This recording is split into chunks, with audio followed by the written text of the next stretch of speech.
Hey guys!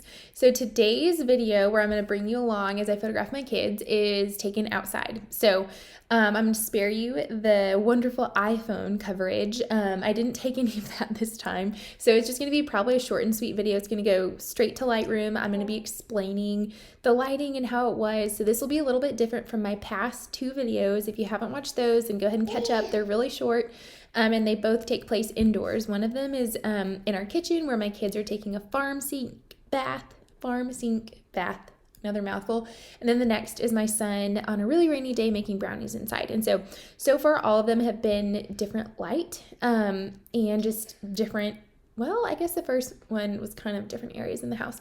But this one's outdoors. It was mostly sunny, but also very, very soft cloud coverage. And so even though it was bright, the clouds were kind of passing over. So I'm going to explain a little bit more of that in my Lightroom video as I'm showing you the pictures of Luke watering the plants and just playing in the front, and kind of explain to you how I do that and how it's very simple. And I really only had my camera in my hand maybe like collectively or cumulatively 3 minutes. I mean, like as we were playing outside. So anyway, join on in. I'm glad you're here. If you don't know more about what I'm doing, I am joining you.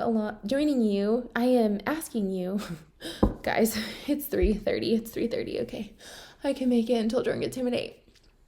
Okay. I'm asking y'all to join me in photographing these sweet, sweet memories at home, because while they're tiring, we can absolutely admit to that, they're also very sweet. And when you pursue creativity and pursue intentionality, there are just really sweet things that can come from it. And so that's what I'm really trying to do at home. I hope that you guys are inspired and motivated too. I have a baby crawling up into my lap now, and so I'm going to let you go and we're going to jump right into Lightroom. Okay, actually, you've got to meet Aubrey. It's not like you don't meet her in some of the videos. But oh my gosh. Oh, hi. Are you going to say hi? Do you see yourself? Yeah. Can you blow a kiss? Oh. So she does this thing where she just dives in. Oh, hi. Dives in for the sweetest hugs, and it melts my heart. This is like what I have to capture in a photograph sometime, or at least journal about it so that I can remember these sweet things. She's the best.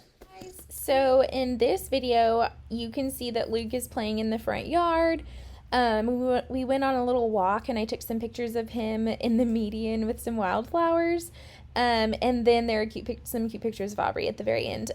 So this day was mostly cloudy, but there was a really, really soft cloud coverage where the sun was. So you can see like on this side of Luke's arm, on this side of his head, like kind of hitting his back, the sun is over in this direction, like on the right side of the photo. So it's coming this direction. Now, if I was standing over here in the bottom left corner and Luke was looking at me and I was getting him and this water toy in the back, that would typically be ideal. But the light is so soft that it is workable. It's doable because the clouds are really nice to shoot with. It acts as like a softbox. So I put my preset on top. I kind of twisted it around. I talked about this in another video in the future, but whenever it's cloudy, it kind of does different things to the greens. Like, I don't love this shade, this pigment of green. So when you come down here, you can kind of take out some of this crazy, not natural looking green. I like my photos to look more natural, and so I'm going to take out a little of that saturation and a little of the hue just to kind of help that. And so exposure-wise, that's fine to me. And I'm going to go ahead and batch these because they were basically in the same spot, and I'll see if that helps for the most part. Yeah, I'm not even going to do a thing to that. Guys, oh my gosh, if you could see the before and after, I might have to pull it up so I could show you. Where would I do that? Let me see if I could show you. I pulled it off of the internet.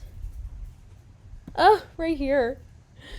Look, you guys. I should have had this ready for y'all. I'm so sorry. But I like melted.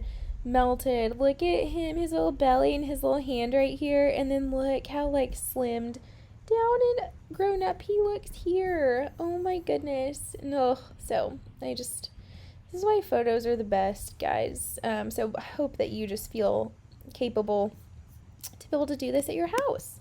So I'm going to sync this image. It's in a different part of the yard. So, okay, this looks like has some weird green going on in it. I'm going to put some pinks back into it.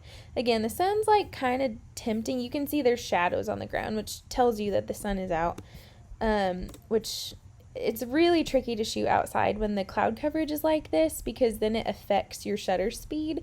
So you might notice that it's a bit trickier to edit and that my shutter speed changes. And I wouldn't say this is like perfect, because look, his skin is spotty. Some is in the shade, like some shaded, some isn't, but he was just being really cute and I was just going with it. And I honestly don't mind. Like if these are professional images, I would have put them in a different spot.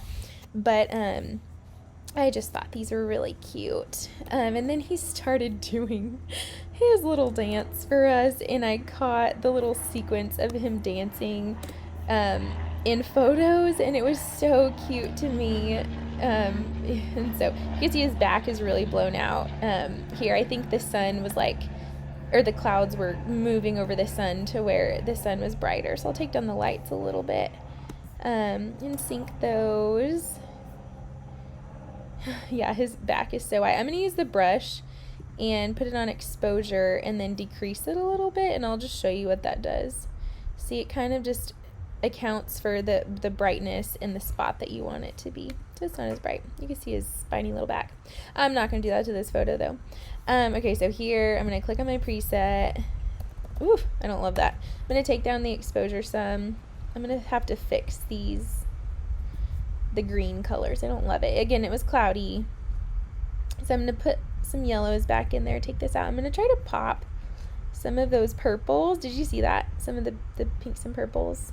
Maybe some of the blues even. Are there blues? Yeah, those are blue. See, watch the flowers. Bam, bam.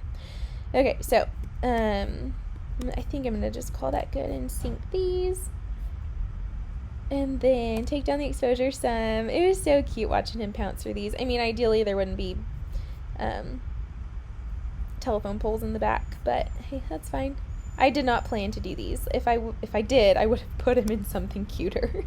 But we'll probably go out and do something later, a little more intentional, and his sister will be with him.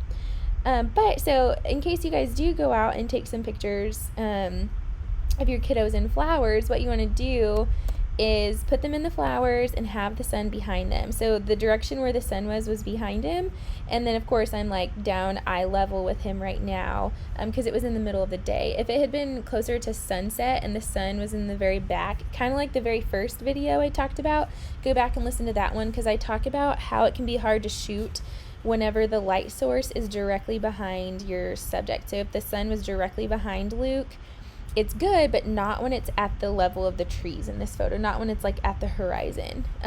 So go back and listen to that, or hear me in more depth in my capture course online. But yes, so my sale for that, it's $50. It's never been that cheap. It's regularly $149, but I'm just hoping that I can inspire people to pick up their cameras and make it available to them during this quarantine. But that sale ends tomorrow on Friday. No, I'm sorry, and Saturday, April 4th. So there you go. Join in and kind of learn more of what I'm talking about in depth and have fun with it. So last picture here, obs and chalking, and this day was kind of hard for me. So it's therapeutic to just, one, be outside, two, pick my camera up and force myself to chalk because that felt pretty good to kind of get creative in that way too. So I hope y'all enjoyed this video. I hope that you enjoyed getting to see some of my photography outside, since I know that, you know, even though we're inside right now, we're also going outside on walks and finding cute things and fun things to do. So in the future, I'm going to have a video showing my kids chalking, and also just kind of talking through how I usually just kind of, I don't have my camera in my hand 100% of the time. If I see Luke about to do something cute or doing something cute, same with Aubrey, I will capture it. And if I kind of can anticipate thinking like, okay, if I prompt him to do this, then I could have my camera ready and take a picture. Or if I really like what he's doing, but I could move him to a spot in better light, then I could pick him up and pick him up. I mean, he's 3. I could tell him where to go. Put him in the better light to position myself well, to position him well. according to the light, maybe even according to what's in the background, and then get good photos that way. So, a lot that you can do, a lot that you can prompt them to do, but then also if they're just doing something so darn cute and you're not sure if they're going to do it again, then you might as well just pick your camera up and go with it. Kind of like when he started doing this dance right here, and I was like, oh my gosh, I can't count on him doing this again. This is too cute. So anyway, I'm excited to share more. I believe tomorrow I will be sharing Luke playing with Play-Doh inside, I believe. If you haven't caught my last two videos, go ahead and catch up. They are done inside, so this was a little different outside. I will talk to y'all soon. Thanks for watching.